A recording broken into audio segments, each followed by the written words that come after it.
can add something to the team. I don't have any expectation. At the end of the day, I'm from a different league. I play a different style of football. বাংলাদেশের মানুষের কাছে আমার কিছু চাওয়ার নেই। কত সহজভাবে এই কথাটা বলে দিলেন হামজা চৌধুরী। তিনি একটা ভিন্ন জায়গা থেকে এসেছেন, সেটাও স্বীকার করে নিয়েছেন। তার থেকেও এখানে অভিজ্ঞ ফুটবলার আছেন যারা জাতীয় দলের হয়ে অনেকদিন ধরে খেলছেন, সেটাও তিনি স্বীকার করে নিয়েছেন। এত বড় মাপের একজন ফুটবলার, প্রিমিয়ার লিগে খেলা ফুটবলার, তিনি বলছেন যে জাতীয় দলে তার থেকে এখানে অনেক সিনিয়র ফুটবলার আছেন যারা জাতীয় দলের সাথে অনেকদিন ধরে খেলছেন এবং তার এখানে অনেক কিছু শেখার আছে। কেমন গেছে আসলে হামজা চৌধুরীর প্রথম দিনটা জাতীয় দলের সাথে?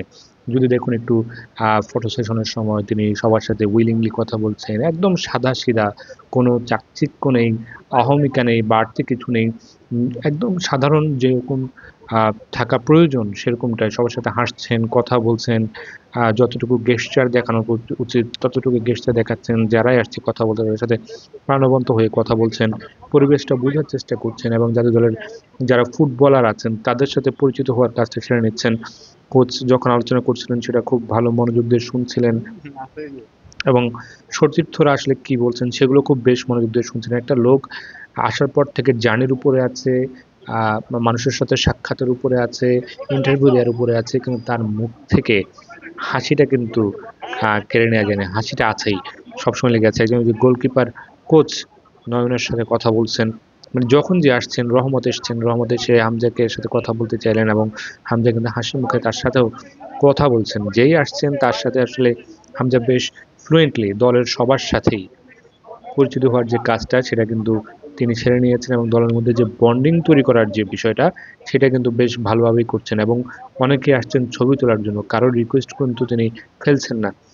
সোহেলকে দেখলাম হচ্ছে হামজার সাথে ছবি তুলতে আসছেন, হামজা সোহেলের সাথে ছবি তুলেছেন এবং বাফুফের একজন সামান্য স্টাফ যিনি তার সাথেও কিন্তু হামজা বেশ হাসি মুখে ছবি তুলেছেন এবং তাদের সাথে ছবি তুলেছেন এবং দলের যারা অন্যান্য আছে তাদের সাথেও কথা বলেছেন। কোচ যখন যেটা বলছেন সেই বিষয় নিয়ে কথা বলেন। তবে একটা বিষয় মনে হয়েছে যে বাংলাদেশের যে রোদ, প্রখর রোদ, সেটা হামজাকে একটু হয়তো বা ডিস্টার্ব করছে। রোদটা খুব বেশি মনে হয় সহ্য করতে পারে না হামজা, বেশ কয়েকবার দেখে তাই মনে হয়েছে।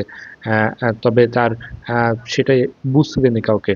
ওই যে ইসা ফয়সাল তিনি এসছেন হামজার সাথে, দুজনই ডিফেন্সিভে খেলেন এবং ইসার সাথে বেশ কিছু বিষয় নিয়ে ডিসকাস করছিলেন। ইসা মজা করছিলেন, হাসছিলেন, হামজাও তার সাথে হাসছিলেন। সেই সাথে সেটাতে সহকারী কোচ তিনিও এসে যোগ দিয়েছেন এবং প্রাণবন্ত আড্ডা দিচ্ছিলেন সবকিছু মিলে এবং হয়তো হাত দিয়ে দেখাচ্ছিলেন যে আমরা জিতবো। মজার কোনো কিছু হয়তো বা ফোনে দেখাচ্ছিলেন বা বাংলাদেশ নিয়ে ওখানকার মানুষ কি বলে বা হামজার কাছে বাংলাদেশ নিয়ে স্মৃতিচারণ কিরকম, সবকিছু মিলে ফোনে হামজার মজার কিছু দেখাচ্ছিলেন এবং যারা বাইরে থেকে দেখা সাক্ষাৎ করতে আসছেন তাদের সাথে বেশ হাসি খুশি মুখে কথা বলছেন এবং ধরো অন্য সতীর্থরা আছেন যারা জুনিয়র, তারাও হামজাকে যখনই ইশারা কথা বলছেন। হামজা নিজের অফিসিয়াল ফটোশুটের আগে একদম নিজস্ব যে চেয়ারটা সেখানে বসছেন, তবু বর্মন তার পাশে গিয়ে বসছেন। দলের অন্যান্য ফুটবলাররা আছেন, তারাও সাইডে আছেন, ফটোশুটে দেখছেন যে দলের সাথে একদম মানিয়ে নিয়েছেন। মনে হচ্ছিল যে হামজা এই দলের একটা অংশ। সবকিছু মিলে প্রথম দিনটা জাতীয় দলের সাথে প্রাণবন্ত হয়েছে। দারুণ অনুশীলন করেছেন। অনুশীলনে হামজাকে নিয়ে আসলে অনুশীলনে আলাদা করে কিছু বলার নেই। এই পিএল এ খেলা একজন ফুটবলারের যেরকম হওয়ার কথা, ফিটনেস সবকিছু মিলে হামজা দারুণ। সাদাসিধা হামজা দারুণ, চাকচিক্যহীন হামজা দারুণ। হামজা কি বলে চলুন একটু শুনে নিই। It's so nice for them to be able to see that side of Bangladesh and how emotional we are as a nation.